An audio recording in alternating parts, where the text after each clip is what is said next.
Katyolimiz Nijniy Arena katyolimiz 15 kilovatli 150 kvadratli xonadonlarga qizdirish uchun mo'ljallangan. Bu katyolimiz 40 kilo 45 kilo atrofida ko'mir oladi. Ko'mirning sifatiga qarab, uyning teplizolyatsiyasiga qarab 10 soatdan 24 soatgacha juda ham chiroyli bo'lib ishlab beradi. Pastdan yonuvchi katyol turiga kiradi. Bu katyolimiz narxi 150 kvadratli ochiq sistemalarga mo'ljallangani narxi 8.300 ming so'm, bezapishibga holati. Utoplenniy bo'lsa 9.300 ming so'm bo'ladi. Hamda zakritli sistemalarga 4 listda zakazga bo'ladigan bo'lsa 10.300 ming so'm bo'ladi. 8.300 ming, 9.300 ming, 10.300 ming bo'ladi. Kimga shunaqa xizmatlar kerak bo'lsa, ekranda raqamlarga aloqaga chiqinglar. Xudo xolasa, ishlarni juda ham chiroyli qilib bitkazamiz. Asadbek ochinchi katyolni yonishini ko'raylikchi. Katyolimizni ishlash jarayonini sizlar bilan bir qator ko'rib o'tamiz. Bunga e'tibor qilmaysizlar, yo'l o'ting.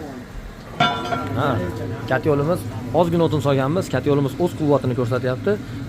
Ko'mir zapravka qilish uchun tagiga quruq o'tinlardan, ho'l o'tinlardanmi solib zapravka qilib olamiz. Cho'q o'lgandan keyin cho'qning ustiga xuddi shu ko'mirlardan solib zapravka qilib beramiz. Xonadon egalariga topshirish maqsadida. Videoga bitta like bosib qo'yamiz. Bo'ldi Asadbek. Sistemamiz zakritli sistema bo'ldi. Yopiq sistema, nasosiy sistema deyiladi. Davlinada ishlab beradi. Kimga qanaqa savol, fikri bo'lsa, kommentariyada yozinglar. Xudo xolasa javob berishga harakat qilamiz. Kanalda mehmonlar podpisa tugmachasini bosib, o'ng qo'lda yurakchani qizartirib qo'yamiz.